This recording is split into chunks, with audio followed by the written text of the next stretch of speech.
Hey guys, today I will try and explain the rock, paper, scissor meta in Faeria to you. This video will be more for the advanced players, and I will try to show you how to take advantage of these informations so that you can improve your decision making, and then you can use it to know counter decks for tournaments, or if you want to counter queue someone on ladder that you just lost to, or just to counter the meta in general on ladder. I will start by talking about the archetypes in general, and later I will explain the matchups in specific. So let's start with control decks. Some popular decks would be red control, yellow control, maybe red yellow control. These decks usually tend to sit back and harvest with efficient harvesting creatures. They are cheap and sometimes even give you Faeria when they die or when they trade, like Deathwish Ghoul or Underground Brigand. And they also want to make use of removal spells to prevent your opponent from developing a board and harvesting, so you want to slowly dry out your opponent. To close out games you have several win conditions like big threats, or just creatures with charge or flying that can help you to switch from defense to offense. A good example would be Windborn Champion in yellow control, probably one of the best creatures to do this job. Next in line we have the rush decks, commonly like red, green and yellow rush. These decks are very good at pressuring your opponent early on. However, you're forced to make lands before you can play creatures, and that means you will go for neutral lands, which makes it for some decks viable to go for neutral creatures as well. And even though you're a rush deck and you want to close out the game early, you should never go face unless you can set up for lethal. If you come from Hearthstone, you might know this from Zoo decks, where you always go for board control and just try to finish your opponent when you really can set up for lethal. Next we have combo decks. Combo decks can vary from very different deck types. One of the most popular examples would be Apex and Wish right now, but I would consider Burn to be some kind of combo deck because it has lots of synergies built around Burn.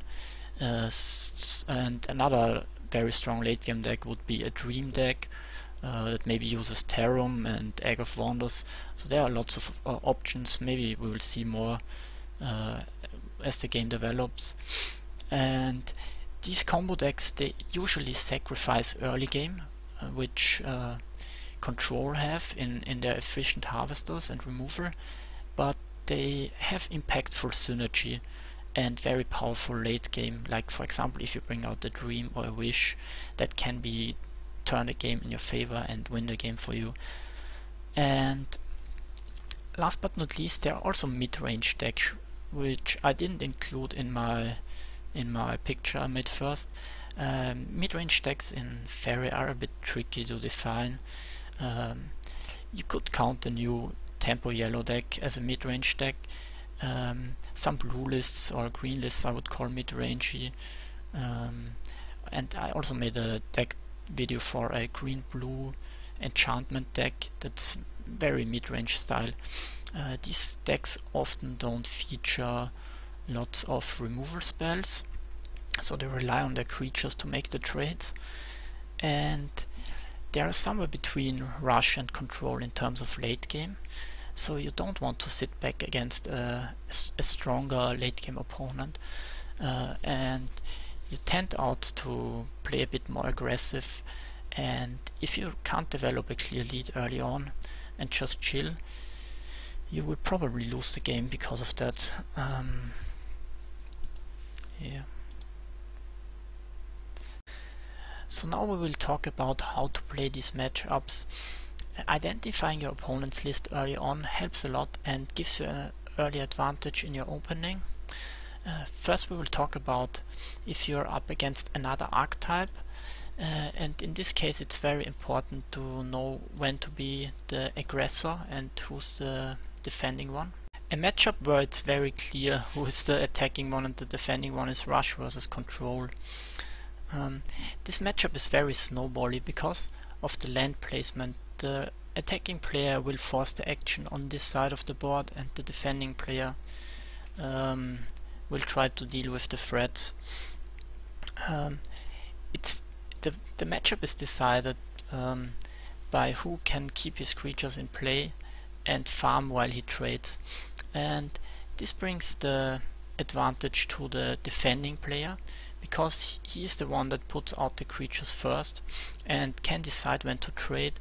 And if you go to these sides and play your creatures on these spots, you will collect and then hit your opponent's creature before you can trade. It's very important to have the board, and sometimes you even want to ignore, especially in the beginning if you're high on health, you want to ignore the face damage and make sure you can collect and then trade with the creatures. Once you have the lead as defending player, you should make sure that you collect on two sides, and if you have additional creatures you can step on your opponent's lands and prevent him from playing haste creatures or force him to play another land where he summons the creatures, and just be annoying with that.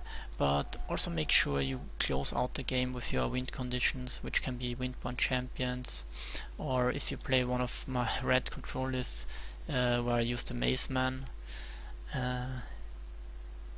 Yeah, the rush player in this matchup is very draw dependent, and you have often to hope for your opponent not to have the right answer. So the control player, like the name says, is in control of this matchup, especially once you have like a good early game with two harvesters and some removal spells. However, sometimes as rush player you don't want to drop your threats at once. Sometimes it's better to hold back if your opponent can make a very clear trade. So let's say he has a Deathwish Ghoul sitting here harvesting, the defending player, and you only have a 3 health creature, I know it says Cypher's Fodder or something like that. You shouldn't play that into it. You can wait 1 or 2 turns, maybe find a better answer. For example, if you have a card like Outcast Tower, you can even stall longer, but you don't want him to get the efficient trades.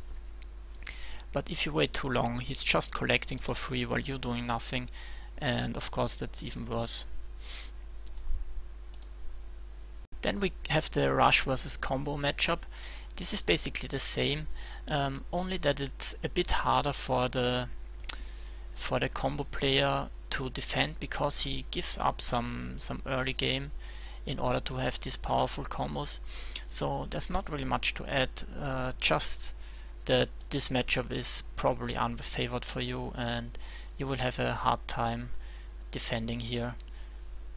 Now we have the combo versus control matchup, which is very interesting because the control player has in this position to be the aggressor and he has to play fast, because combo decks are the counter control with their powerful late game and have lots of strong scary stuff like Apex combo, for example, or Wishes, which you don't want them to get out.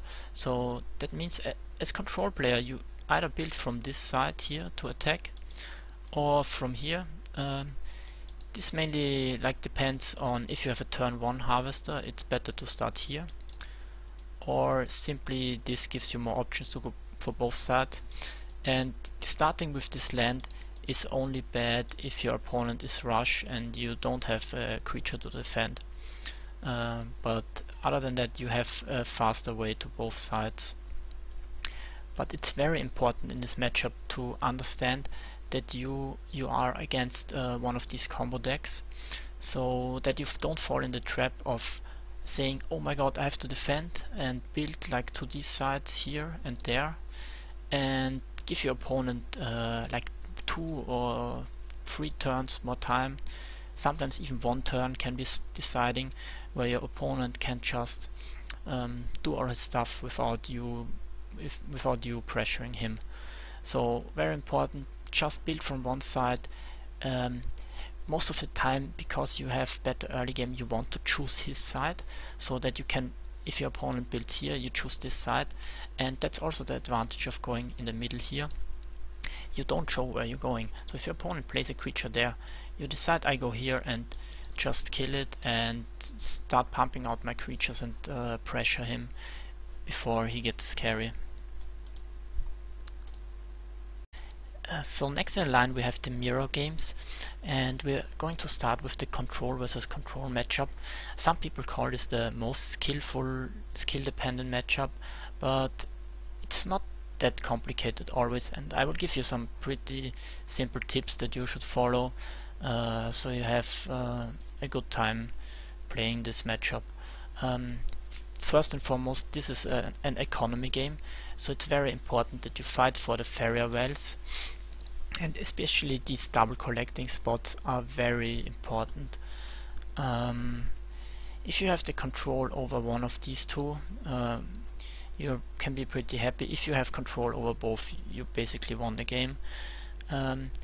But the important thing is to know when you can challenge or when you cannot, and that basically depends on your hand, on your deck, and if you know that you have the cards that you can make use of to beat your opponent.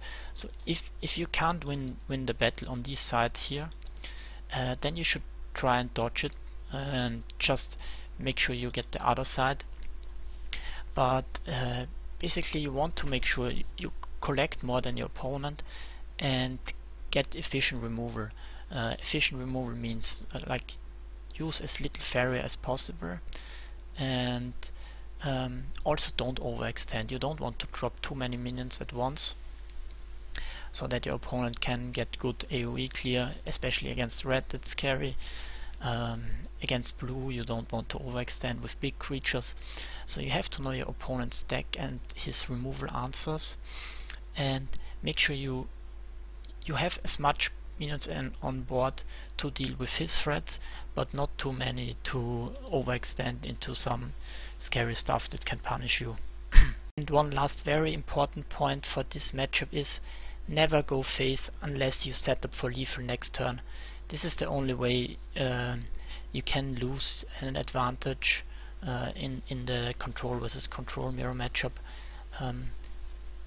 Really always focus on the Faeria wells and just go face if you can. If your opponent is out of Faeria and you know that he has no card that can bring him back. Now we will talk about the rush versus rush matchup. This is very interesting in terms of the early land battle. There are lots of factors you have to keep in mind here, and basically depends on which deck you play against, what cards do they play, how likely is Freedom Fighter in the meta. Right now it's not that much, but do they have, let's say, 2 deserts here, and if you play minions, neutral lands here and have no creature, they can Wind Soldier to charge over and drop a creature over a land over there, and maybe even sacrifice him with a Deathwalker. So there's many tricks how you can punish. You have to know how likely is that. Neutral creatures are very helpful in this early land battle, because you can just double prairie, explore and drop a King's Faithful here and step over your opponent's lands. So there are many things you have to keep in mind for this factor. Never forget they can, especially if it's yellow, they can have the charge creatures where they step over your lands. Let's say you have lands like this, and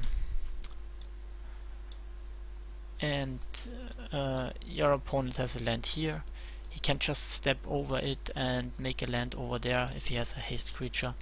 So just be aware of all the possibilities that can happen here. And as much as the control versus control matchup is a fight for the Faeria wells, In the rush versus rush matchup, it's just a fight for who can finish the opponent first. It's a battle in which you have to calculate a lot. How much damage does your opponent have now? How many turns until lethal? When will I have lethal? And this decides whether you have to defend or whether you just focus on attacking. Generally, the yellow rush player has a better time defending because of more removal options and the haste, whereas the red player usually doesn't want to defend unless he can block with creatures. Finally, we have the combo versus combo matchup. This depends a lot on which combo list these players actually play, and again, who has the better late game. So let's say you're running a wish deck. Unless you're very lucky and get Aurora's Creations from your opponent to get like 2 or 3 Apex, you probably are the person who has to be attacking and close out the game early. Or if you play against a burn list and you are Apex, you can't just sit back and wait. You have to sometimes even drop your Apex Predators only 1 or maybe 2 and can't wait to get off a big combo. And you also generally want, if you have if you know you lose by sitting back, you have to attack, that's clear. In the Apex versus Apex matchup, it's important to know when to play your Apex Predators. Sometimes it can be scary to play the person who drops them first, because if your opponent has enough Faeria and cards, he can just copy your Apex and get the bigger ones. So you always have to calculate here, how soon do I want to start my combo, and is it likely for him to block me on all these fields. If you can set up 2 creatures and or maybe even 3 creatures and make sure you get on 2 of these fields and attack him for lethal, you should just go for it. But yeah, so the combo versus combo matchup can be a bit weird sometimes and it's very situational. But yeah, that's the end of the video. Thanks for tuning in, I hope you enjoyed it, and bye bye.